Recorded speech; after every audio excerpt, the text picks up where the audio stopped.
I'm about to show you the exact anti-skill system that actually let me hit $100,000 a month in profit with just 4 employees. And no, I actually didn't do this by running a bunch of ads, adding offers, or chasing funnels, or hiring a bunch more people. I just simplified. Now, let's be honest. Every founder here is like, hey, scale your team, hire setters, and stack more offers. But what if scaling down actually gave you faster growth and better margin? We actually locked in one clear offer here without chaotic scaling, one onboarding flow, and one result that we delivered on like clockwork. And we basically built the systems, not the staff, to manage all this growth, which caused us to have efficient growth. This also basically resulted in me not working with bad airplane Wi-Fi because I was on a lot of like international flights that were like 12 hours plus. In my opinion, I just hate working on planes because the Wi-Fi is just so bad most of the times. And it's all basically because of the steps, which I'll basically explain more in this video. Now, let me break this down visually into like a mirror here again, right? You can copy this. This is like the basic system, right? The client result foundation. Basically, you have a client that pays, simple, and then you get the result, right? That's like your foundation. However, this is a caveman business and we are not a caveman, right? We want it to be a little bit more in depth. And caveman businesses don't pay for golf or skinny jeans either. Like I had in this picture, I don't know why it was. So what does actually lead to actually having a good business? It's just a simple couple steps. The first things first is that we focus on a clean onboarding. So we actually did like auto onboarding using AI flows like Make, ChatGPT, and webhooks. So basically what it looked like, we had an onboarding webinar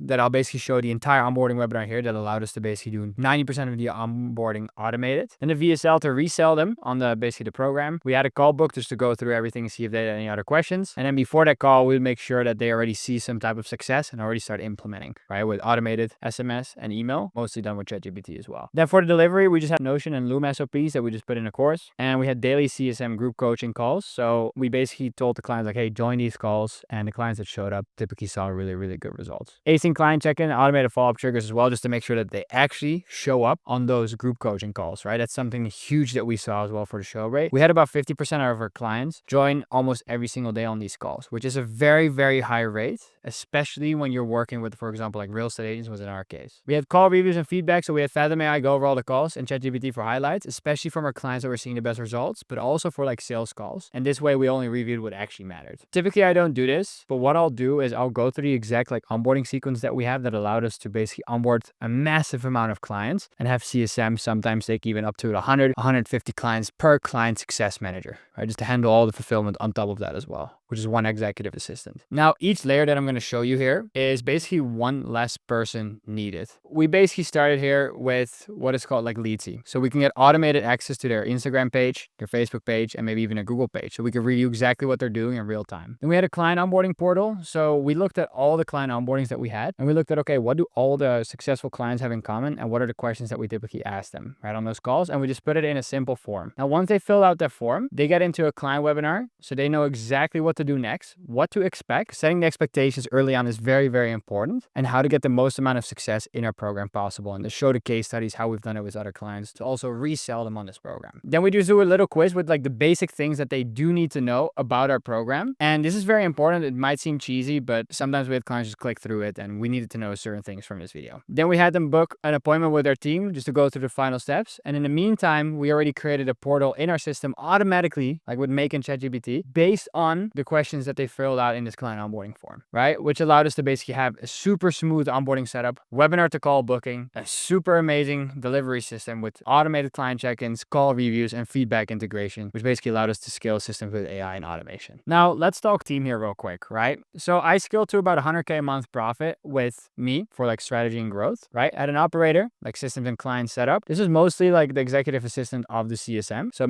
typically like was one or two people just in total, and then one closer. Sometimes it would be one or two, right? But mostly just like 4 people at most times. And then I got replaced for like a CEO. Terrible handwriting. I'm sorry. I'm trying to do this with my right hand. I'm left-handed. We didn't really have any setters. We actually got rid of them. And it was no chaos because we had like all the AI setters, callers, etc. Just one daily sales call, one async workflow, and one ultra lean backend. Now, you're probably wondering like, hey, what does the profit actually looks like and the revenue? And here's just a quick breakdown that I made. So we basically had 3 done for you clients at about 55K US, 6 done with you clients at about 30K US, and a couple at done with you clients at about 15K that the client success manager would pull in, right? So most times it would be about 100K with about 85K in profit from all of this, right? As you can see here from one of the screenshots from our Stripe account. And then we also had like wires coming on the bank account as well. This allowed us to basically travel the world with friends. Here we were were in Cape Town. We rented a massive villa with all of our friends. Here I'm DJing in front of a festival for a couple thousand people. And here I made a picture in front of a Lamborghini. So I feel like if you make money online, that's just something that's like mandatory, it seems like nowadays. So yeah, we had a tiny team, super low overhead, and the system did about 80% of the work, right? Which is super nice and basically allowed us to have all of this freedom. Now, if you want a business that actually prints cash without printing headaches, then this is definitely it. It's not passive. It's not some like crazy magic. It's just lean, repeatable, and built for founders who don't want 15 Slack channels running 24/7 and just get bothered and destroyed with their phone. Book a call using the link down below, and I'll show you how to systemize, simplify, and finally stop scaling the chaos that you've put yourself in. Let's basically build your anti-skill machine. Welcome to the exit operator era. Peace.